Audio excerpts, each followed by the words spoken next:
I read some stuff this morning. I've been doing some research on what's happening with the WHO. And I read some stuff today that'll make your head explode and is really evil and important.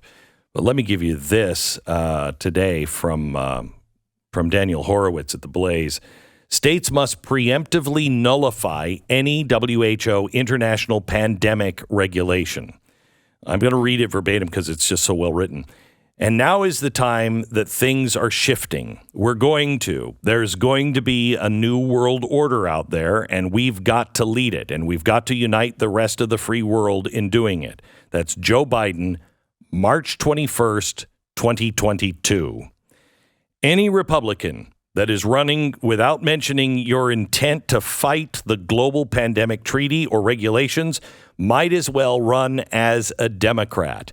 This is really super important, and it is beginning to happen next week. On May 22nd, the World Health Assembly, the governing body of the World Health Organization, is going to meet in Geneva, Switzerland to discuss the next step in its pandemic treaty and the quest to use public health to expand the WHO's power over sovereign states. Representatives from 193 nations, including the U.S., will be attending. The only country not invited is Taiwan. Gee, I wonder why. So what is this treaty? On January 24th, 2022, the Director General of the WHO explained the treaty was a priority to urgently strengthen the WHO as leading and the directing authority on global health at the center of the global health architecture. He laid out the guiding principle of this plot. We quote, "All want a world in which science triumphs over misinformation, solidarity triumphs over division, and equity is a reality, not an aspiration." He said, "We are one world, we have one health, we are one WHO." Now, this has not been announced. Biden has not even spoken about it. They are deathly quiet about this, but they're going to be approving amendments.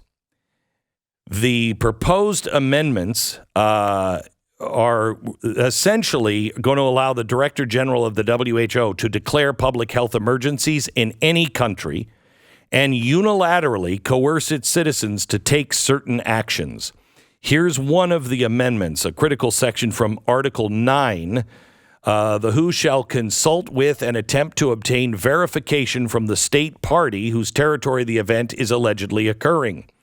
But this is the way it's going to read now. WHO may take into account reports from sources of other than notifications or consultations shall assess these reports according to established principles and then communicate information on the event to the state party in whose territory the event is allegedly occurring. Now, they have scratched out, before taking any action based on reports, the WHO shall consult with and attempt to obtain verification from the state party. That's all gone. They're taking that out. So, WHO gets information, has reports, and they can act without verifying with the president or anybody else. Why would you be erasing the requirement for the WHO to consult with the government?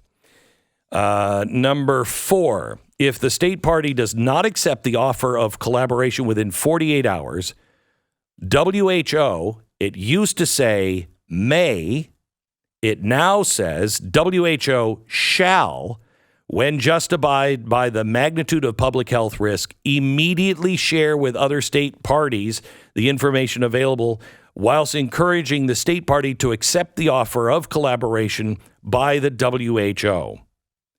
It used to say there, while taking into account the views of the state party concerned. So they're erasing all of our sovereignty. This is going to be another thing they're going to say is a conspiracy theory. It is not. You can look it all up. It is the World Health Agenda from the World Health Organization. They are meeting in Geneva on May 22nd. So that's next week. They are intentionally quiet on this because they know the power. Now, we also know what the WHO is. You remember when everybody was saying, we got to get out of the WHO.